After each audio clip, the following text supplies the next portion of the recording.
सभी कक्षा 7 के छात्रों का स्वागत है। तो छात्रों, फाइनली आप सभी के लिए लेकर आ चुके हैं कक्षा 7वीं जो आपका विषय हिंदी है, उसके कल यानी कि 6 मार्च को होने वाले वार्षिक परीक्षा पेपर के लिए इम्पोर्टेंट मॉडल पेपर। छात्रों, इस क्वेश्चन में आपको सभी क्वेश्चन बताएंगे इस वीडियो में, और क्वेश्चन के साथ आपको आंसर भी बताएंगे जो कि आपको पिछली वीडियो में नहीं बताए थे। तो तैयारी के लिए बहुत अच्छा रहेगा, यह बहुत अच्छे से तैयार हो जाएगा। आपको पैटर्न भी पता चल जाएगा एग्जाम के लिए, और किस टाइप से क्वेश्चन इंपॉर्टेंट है वो भी आप समझ जाओगे। तो वीडियो को अच्छी तरह से देख लीजिएगा, वीडियो को कभी लाइक कर लीजिएगा, चैनल को सब्सक्राइब कर लीजिएगा, साथ ही जितने भी आपके फ्रेंड हैं उनकी भी हेल्प हो तो उनको वीडियो शेयर कर दीजिएगा। ओके, तो यहाँ पर आप देखो, जो फर्स्ट क्वेश्चन है आपका वो है, सरिता कल किस समारोह में गई थी? तो यहाँ पर अभिनंदन समारोह में गई थी, तो आपका राइट आंसर रहेगा।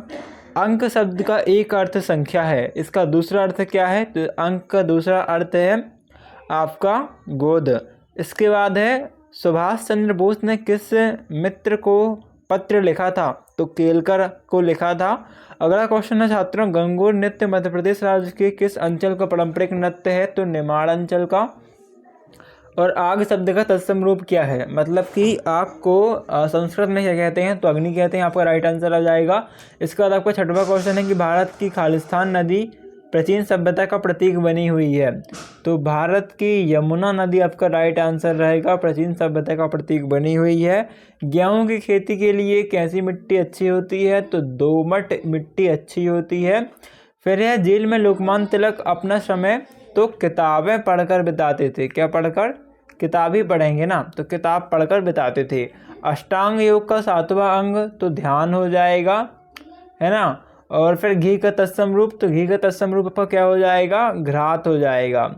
इसके बाद छात्रों अगला क्वेश्चन है 11वां, लघुत्तरीय प्रश्न। आपको अच्छे से तैयार कर लेना है, इसे ऑब्जेक्टिव से ज़्यादा अच्छे से इसे आपको तैयार करना है, क्योंकि इनके रिपीट होने के ज़्यादा चांसेस रहते हैं।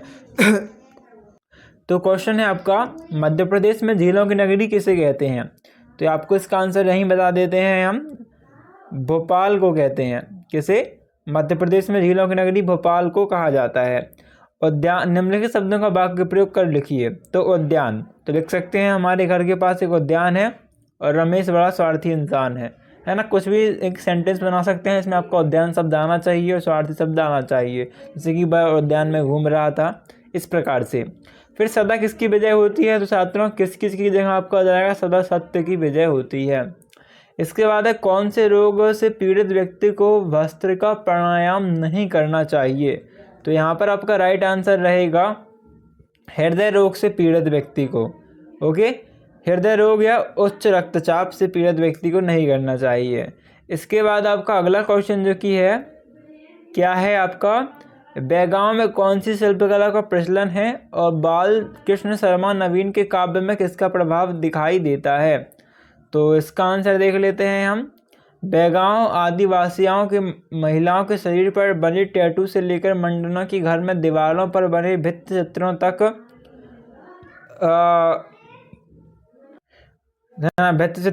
मध्य प्रदेश की लोक कला अपनी जटिलता और विस्तार में विशाल और आश्चर्यजनक है। तो देखो, ये लिखना नहीं है आपको, ये ज़्यादा आपको लेंदी हो जाएगा, आपको ज़्यादा याद करना पड़ जाएगा, है ना।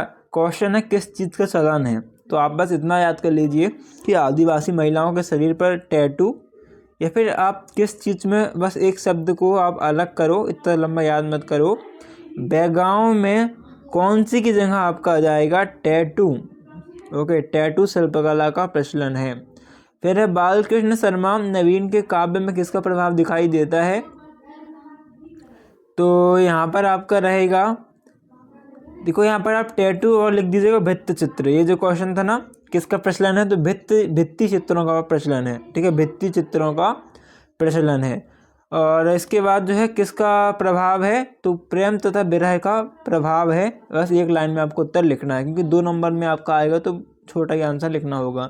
यदि ज़्यादा बड़ा आता है तो 2 से 3 लाइन भी आप लिख दीजिएगा।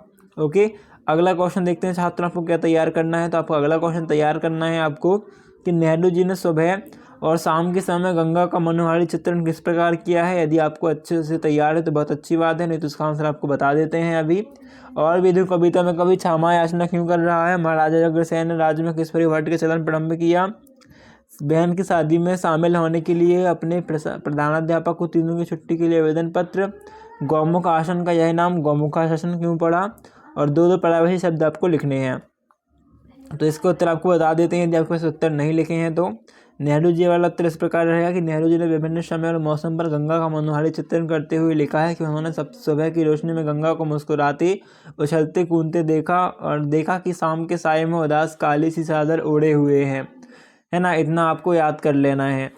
भेद भरी सर्दी में सिमटी सी आहिस्ते आहिस्ते बहती गंगा अत्यंत सुंदर दिखाई पड़ती हैं।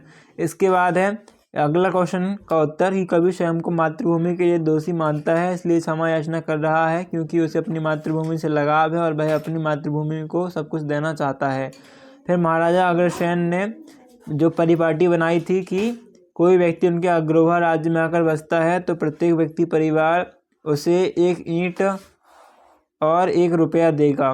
फिर गौमुख का अर्थ क्या होता है, अपने शरीर को गौमुख के समान बना लेने के कारण ही इस आसन को गौमुखासन कहा जाता है। अर्थ क्या होता है, गाय होता है, ठीक है। इसके बाद है आपका पर्यायवाची शब्द दो दो, तो कमल के हो जाएंगे आपके। कई पर्यायवाची शब्द होते हैं, जैसे कि आपका हो जाएगा क्या, ये तो देखना पड़ेगा आपको, देख लीजिएगा। सूर्य का हो जाएगा आपका रवि और दिनकर और सूरज, ओके। पृथ्वी का हो जाएगा आपका वसुंधरा और सृष्टि, ओके। हवा के पर्यायवाची शब्द तो पवन हो जाएगा और वायु हो जाएगा। पानी का क्या हो जाएगा, तो जल हो जाएगा और नीर हो जाएगा, ओके। इसके बाद जो आपका अगला क्वेश्चन है दीर्घोत्तरीय प्रश्न, वो देख लेंगे और फिर आपको उत्तर भी बता देंगे। तो यहाँ पर से आप देख सकते हैं छात्रों, आपका जो दीर्घोत्तरीय प्रश्न है, मध्य प्रदेश को लघु भारत क्यों कहते हैं, बलराम कृष्ण को क्या कहकर चढ़ाते थे। और इसके बाद आपका ये प्रश्नोत्तर ढूंढने तो बहुत इजी है। गद्यांश घोषित शीर्षक क्या होगा, तो नर्मदा हो जाएगा, क्योंकि नर्मदा शब्द बहुत ज़्यादा बार आया है। तो जब आप पूरा आंसर करोगे ना, सबसे आखिरी में उत्तर दिया करना उचित शीर्षक वाला, क्योंकि जब आप पूरा आंसर दोगे तो आपको खुद समझ में आएगा कि उचित शीर्षक है क्या, किसके बारे में बात हो रही है, इसका मतलब ये होता है ना। तो गंगा नदी के बारे में पूरे में बात हो रही है। फिर पुराने ग्रंथ में किसकी बड़ी महिमा गाई गई है, तो पहले का उत्तर है यह नर्मदा परिक्रमा की बड़ी महिमा गाई गई है। महेश्वर तीर्थ का महत्व किसने बढ़ाया, तो यहाँ पर से देख सकते हैं महेश्वर तीर्थ को अहिल्याबाई होलकर ने राजधानी बनाकर महत्व बढ़ाया। नर्मदा परिक्रमा कहाँ से प्रारंभ होती है, तो यहाँ पर आपका रहेगा मेरे मुहाने से मेरे तट के एक और किनारे चलते मेरे मूल स्रोत अमरकंटक तक जाते हैं, ठीक है। इसके बाद आश्रम किस नदी के तट पर बनाया गया, तो नर्मदा आ जाएगा। और किसी एक विषय पर निबंध लिखना है, तो यहाँ पर आपको एक रोचक खेल में क्रिकेट के ऊपर याद कर लीजिएगा। यहाँ पर आपको क्वेश्चन का आंसर रहेगा मध्य प्रदेश को लघु भारत इसलिए कहा जाता है क्योंकि मध्य प्रदेश में कई सारे धर्म जाति और रीति रिवाजों वाले लोग परस्पर भाईचारे तथा मिलजुल कर रहते हैं, है ना। बस इतना आपको याद कर लेना है तो बहुत रहेगा। आप चाहे तो 3 लाइन और याद कर सकते हैं, जैसे कि मध्य प्रदेश में दुर्गा पूजा, गणेश उत्सव, विजयदशमी, है ना। मतलब ये शुरू की चीज़ 4 लाइन याद कर लेना, ये आपका बहुत रहेगा आंसर। फिर है दाऊ यानी बलराम कृष्ण को यह कहकर चढ़ाते थे कि तुम महाशोधर नंद के पुत्र नहीं हो क्योंकि वह गोरे हैं और तुम सांवले हो और तुम है मोल लेकर लिया गया है। इतना आपको याद कर लेना है। तो छात्रों ये थे most important question important model paper के, जिसे बहुत अच्छे से तैयार कर लीजिएगा। आपके दोस्तों की भी हेल्प हो तो उनको भी वीडियो शेयर कर दीजिएगा। मिलते हैं नेक्स्ट वीडियो पे, तब तक के लिए थैंक्स फॉर वॉचिंग, धन्यवाद।